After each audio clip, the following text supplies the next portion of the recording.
Podcasts on UNC-TV.org are made possible through the financial contributions of viewers like you, who invite you to join them in supporting UNC-TV.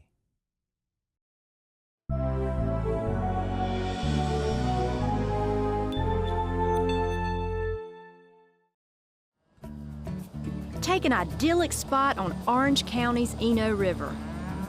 Add in an old-fashioned family farm filled with chickens, sheep, pigs, and produce, and get ready to enjoy the quintessential taste of summer, ripe, juicy, heirloom tomatoes. It's what's cooking next in Flavor NC. Flavor NC was made possible by Got to Be NC Agriculture, the official state identity program for products grown and processed by farmers and value-added food companies in North Carolina. When you want the best, it's got to be NC.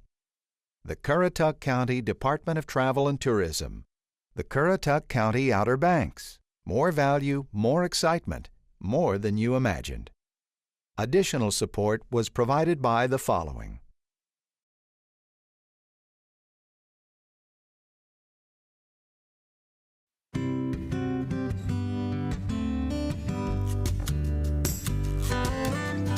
There's no Main Street, no zip code, and you won't find it on a map. But our place is just as real as every mouth-watering morsel grown, raised, or harvested in North Carolina. Welcome to Flavor NC, the heart and soul of local food.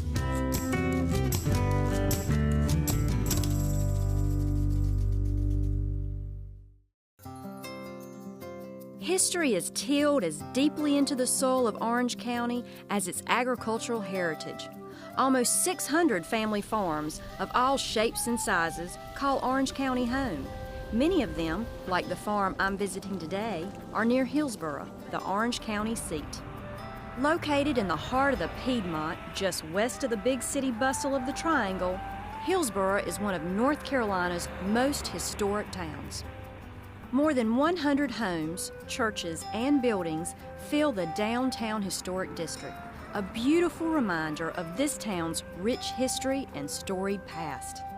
Hillsborough was founded in 1754 at the spot where the Great Indian Trading Path crossed the beautiful Eno River. 40 miles long, the Eno winds past beautiful wild places and tranquil farm fields, and it's given a name to the farm I'm visiting today. Welcome to Coon Rock Farm, located just outside Hillsborough.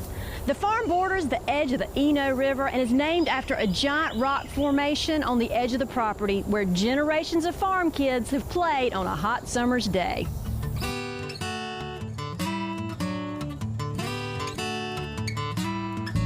Farm families have been working the land at Coon Rock for more than 120 years. These days, it's Richard Holcomb and Jamie Dement, planning the day's work in the early morning cool on the front porch of the old farmhouse. Butterflies work the old flowering shrubs, while interns head out to begin the daily process of harvesting, weeding, planting, and tending the animals. Look at this one. There's a rhythm to the days, a routine to each season on this sustainable 55-acre farm. Chemical-free field crops are mixed in with pastures for grass-fed, naturally raised pigs, chickens, and sheep. Once a field is harvested, the sheep move in to graze. They clear the land, fertilizing it in the process, then move on to the next field. It's nature's perfect cycle.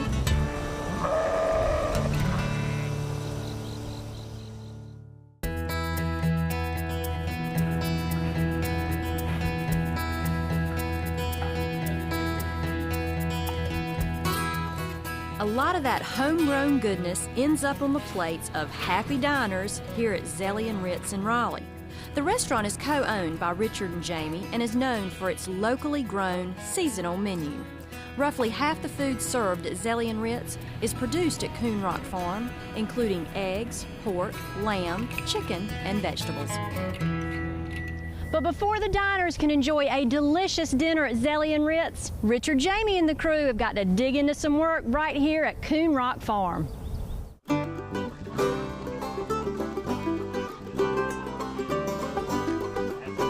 until just a few years ago, if you had told Richard and Jamie they would spend their days collecting eggs and harvesting crops, they would have told you you had the wrong couple.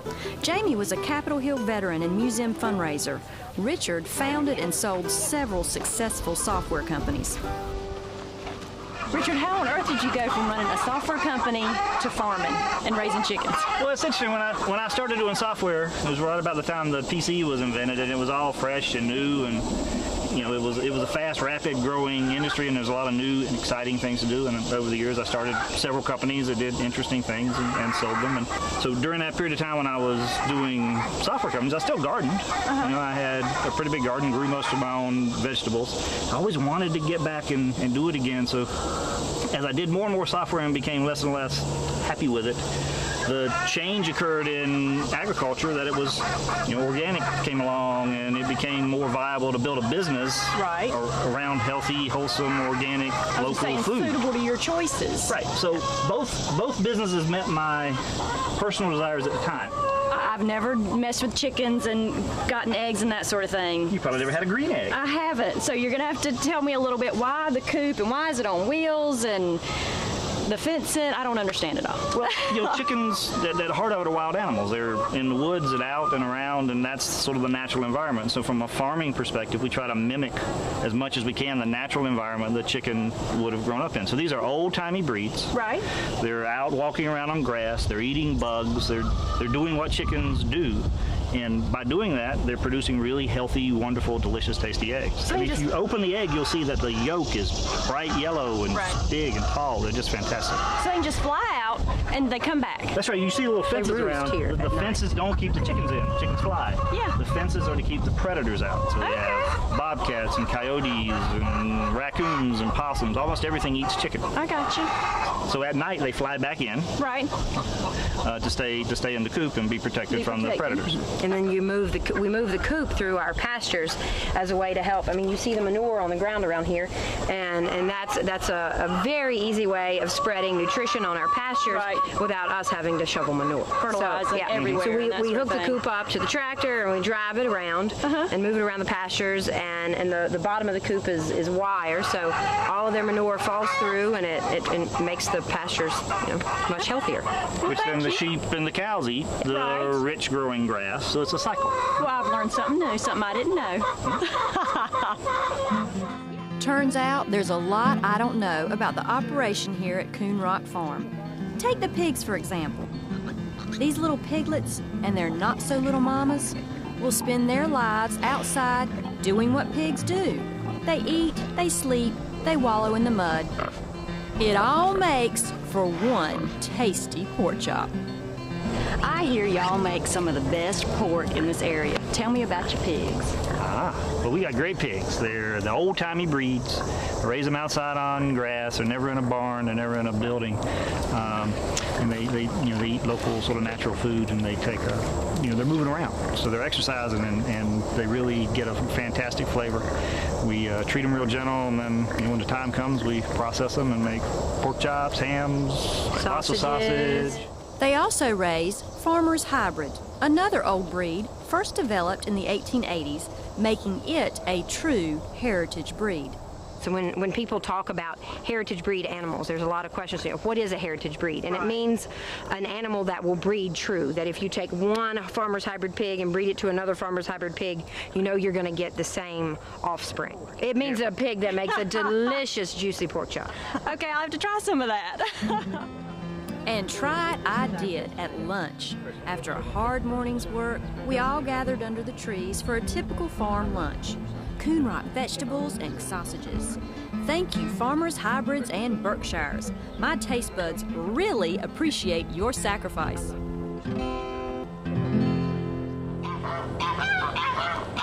Before you know it, the geese let us know it's time to get back to work. This afternoon, that means bagging basil. All right, so we're just taking the big stems here, and one like this, you can just stuff it in the bag. And if it has a big stem like this, you just kind of snap that off and try to get mainly the leaves, put it in the bag, fill it up pretty good. Finally, I had my very first basil baggie packed.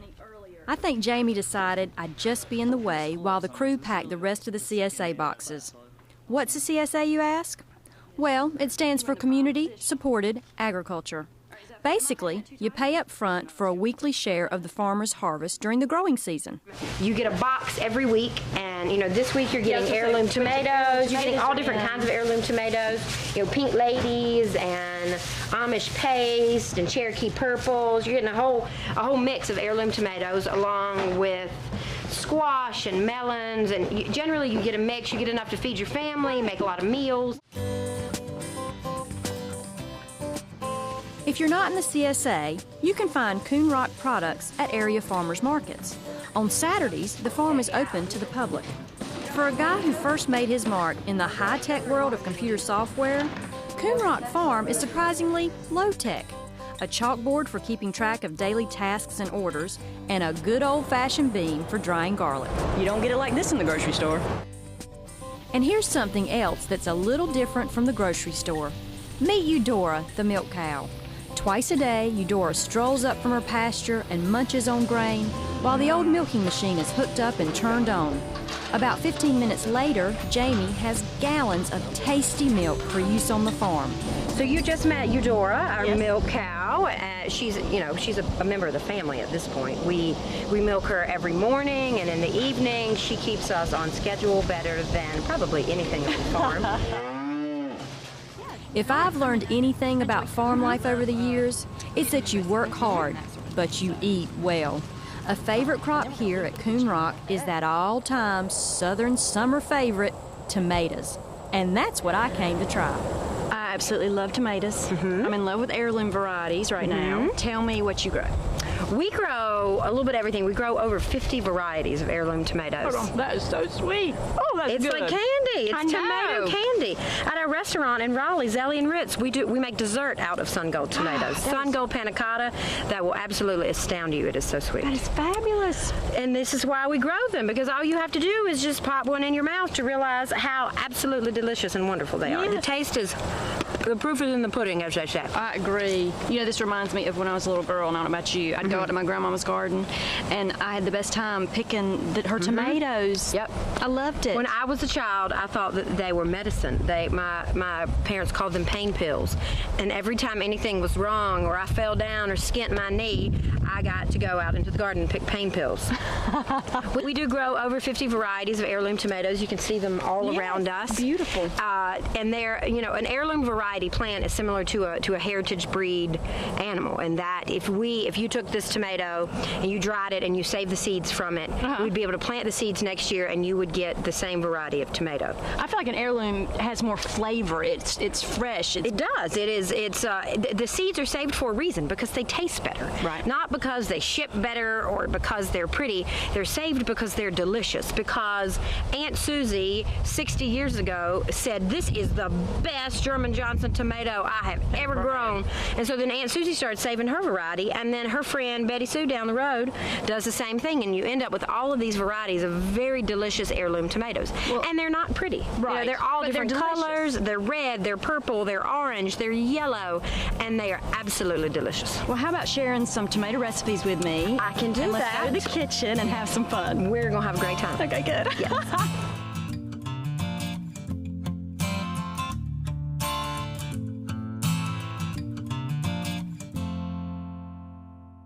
Jamie, those sun gold tomatoes were just fabulous. Always. I cannot wait to try some more varieties that you have and that you're growing. Well, we have a whole bowl right here. Oh, they're beautiful. They are. These are all heirloom varieties. We have this gorgeous tomato right here. This is called Mr. Stripey. Now, why is it? Because of the stripes, I'm assuming. Well, yes. Sometimes I'm slow. And Lord only knows why they were named what they were. It's just, Uncle Chester or Aunt Sally decided one day that this tomato was absolutely fabulous, and they probably let, their grandson name it, and he said, well, we should call it Mr. Stripey, Nana. Okay. And so they're Mr. Stripey, and these beautiful, dark, kind of, blood-looking. Yeah, these are Cherokee purples. Okay. And the Cherokee purples are another delicious heirloom variety. Now, what are we going to use to make our salad? What salad are we making? We're going to do a Caprese salad, which is a great, simple way. And say that again. Caprese salad. Because I've always said Caprese, but I guess that's Caprese. Who knows? I'm thinking that's Southern. Caprese. It could be, or Southern Italian. Who knows? So it's the best way to highlight, other than just eating a tomato plain, eating it like an apple. A Caprese salad it's simple. It's highlights. Fresh. It's fresh, yeah, and it highlights the flavors of the tomato. Yeah. And you don't end up hiding anything. Put me to work. Tell me what you want me to do. I will slice tomatoes, and the next key ingredient in the salad is fresh mozzarella. Oh, I love fresh mozzarella. So I've got some fresh mozzarella right here. I could be wrong, but I think it's kind of a new thing to the area, the fresh mozzarella. It is. There's a lot of local, not a lot. There's several local creameries that are now making. That are now making fresh mozzarella. Now, do you want me to slice this, or am I cubing it up? What do you want me to do? I would slice it in discs, so that you can lay it flat. Like slice it so that. Imagine that because I'm going to slice the tomatoes as if I were slicing them for a sandwich. Okay, so like a tomato is that sandwich. thick enough, ma'am? Yes, that's perfect. I want to be a good sous chef. Yes. And do you make this recipe a lot? I do, actually. It's a quick, it's a quick and beautiful salad that you can easily look at the color in that. Isn't that absolutely beautiful? That is gorgeous. You can throw it together and impress people with a delicious salad quickly and easily. All right, let's. I'm slow, so let me speed up my chopping skills, my slicing skills for you, and then we'll plate it up. How about that? So I also like this because it's so simple. It's a simple recipe. It's incredibly simple. That you can throw together quickly. All right, I'm gonna get us a platter. Okay. All right, and assembly is quick and easy. Okay. So I would line it up there, and then I like a little color variety. Okay. So you just layer out all your tomatoes. I just layer it, yeah, and you need to throw in some fresh basil. Oh, it smells fabulous. So you take some sprigs of basil, tear them off. Do we do salt and pepper? Yes, but we'll do that last. Okay. And so you're going to add a piece of mozzarella after we do the basil. Got a little compost bowl here, so anything compostable can go in there. Look, we work well together. You see that? This is beautiful. Then layer in another tomato. Because I'm doing a lot. You are. You're doing a brilliant job. Then another piece of mozzarella. That didn't break very well, did it? Sprinkle. And then more tomato. That mozzarella is my favorite part. Oh, and the green. I love the color contrast. So we're going to end up with artwork here. This isn't just food, it's art. It's beautiful. Finishing touches. A little olive oil and balsamic vinegar is all you need. So if you want to drizzle olive oil. Yes. I love balsamic vinegar. I do too. So I'm glad you put that on there. Some people don't. I do a little Drizzle balsamic away. vinegar. I just drizzle a tiny bit. And there you are. Fabulous. All done. That is beautiful. It is beautiful I cannot and wait so to try simple.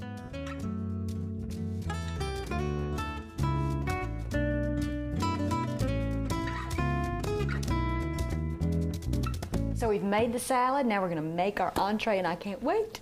What are we making? We are making bacon basil tomato sauce for a simple pasta dish. It's simple, it's quick, and it's absolutely delicious. And all the ingredients are from right here on Coon Rock Farm. Oh, see, that's amazing. So I've got my skillet heating, and Okay. I'm gonna chop up some bacon. What do you want me to do? You can go ahead and chop the rest of the tomatoes for the Beautiful sauce. tomato. Yes, that's a Cherokee purple. That's right, Cherokee. Oh, see, glad you told me. Cherokee purple. Oh, look at all those colors. Once you get the bacon chopped in these small pieces, they're about I don't know, I'm never good with inches, maybe 1/4 inch, 1/2 inch slices. Okay, and you're going to fry it up? I'm going to fry it in the Crisp? skillet. Yes, well, not super crispy, like I would say cook it until right before you think it gets crispy. Cook it until you think it's going to take like 1 more minute to get crispy enough to eat for breakfast. Okay, all right. Okay. I tell you what, I'm going to chop and dice these tomatoes for you while you go fry up some bacon. Excellent.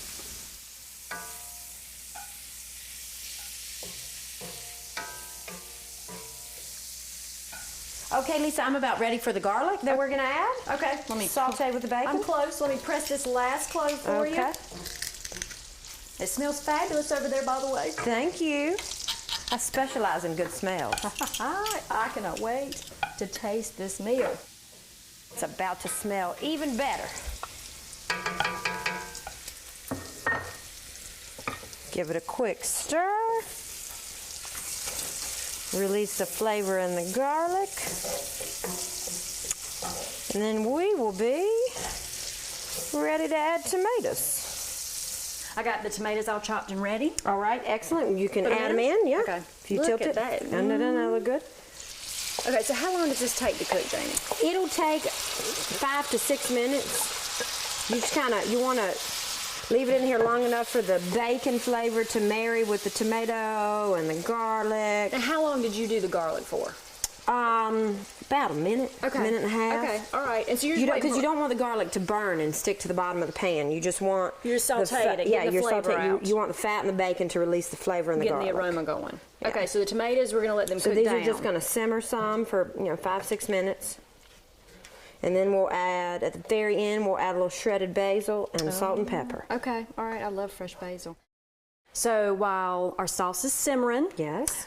I need to get the basil ready for you. Yeah, just take the basil. It's fresh basil, picked this morning. Okay. You want me to shred it? Yep. Okay. And while I'm doing that, I do have a question. Yes. Since you have the farm and are growing so many fresh tomatoes, probably more than you know what to do with at times, do you ever freeze your tomatoes? Can you freeze them? I freeze and I can. You can take tomatoes and core them and freeze them whole, and later do just about anything you want to with them. You can later put them in a food processor and to make sauce or ketchup or barbecue sauce, things like that. See, what I tend to do is any tomato, like you can see that this tomato here has a little dent in it, and that's because when we picked it, it hit the wire. And so I'll take any scratch and dent tomato, I put them aside, and at the end of the week I come in and I put them all, I core them and I throw them all, peeling and all, in the food processor, blend them, and then I put them in Ziploc bags and freeze them in gallon Ziploc bags. So you don't have to blanch them or anything? No, I don't blanch them at all. I put them in the food processor and you're good to go. I'm good to go.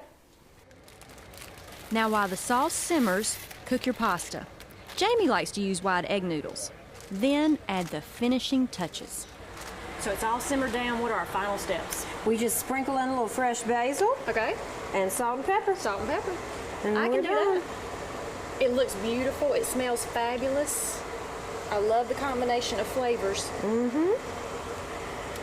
Give it a quick stir. And we are finished. Okay. It smells fabulous. I think it will taste delicious. fabulous as well. And this bacon came from your farm, correct? It did, yes. Well, see, that's going to be even better.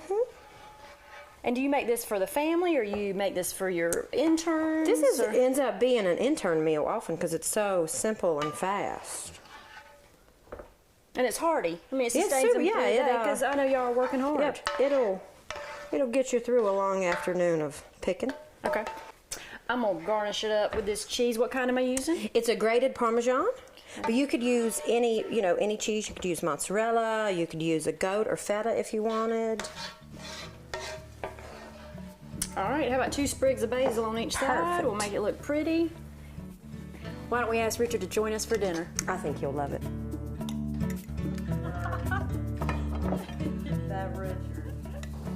Whether in a pasta sauce, on a salad, or between 2 slices of bread slathered with mayonnaise, I think enjoying a ripe, juicy tomato has got to be one of the great pleasures of summer in North Carolina.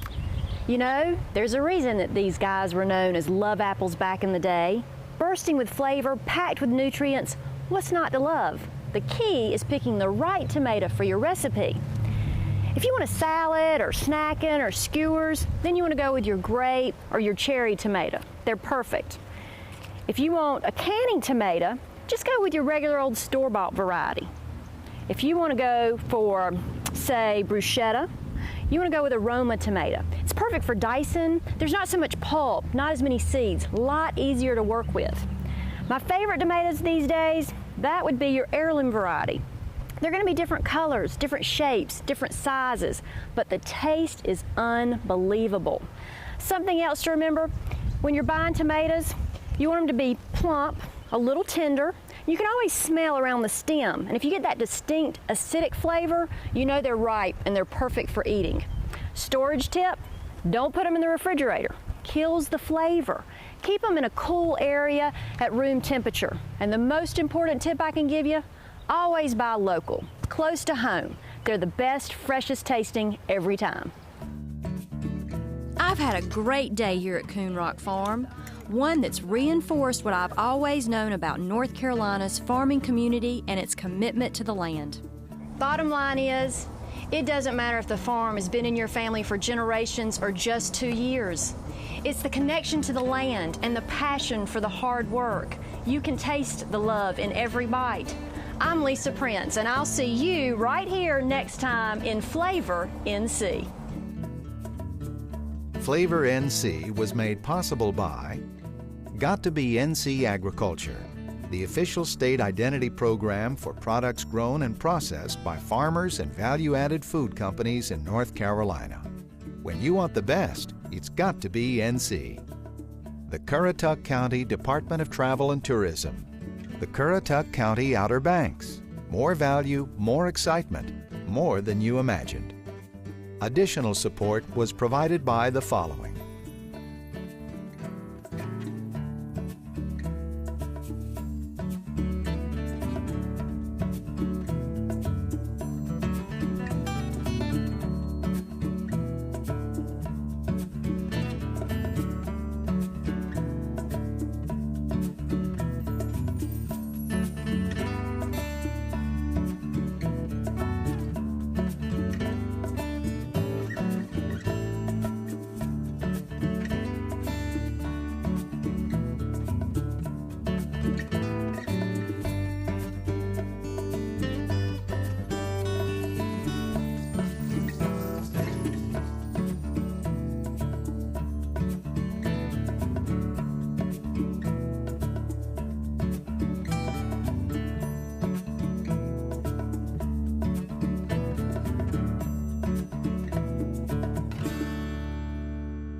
Podcasts on UNC-TV.org are made possible through the financial contributions of viewers like you, who invite you to join them in supporting UNC-TV.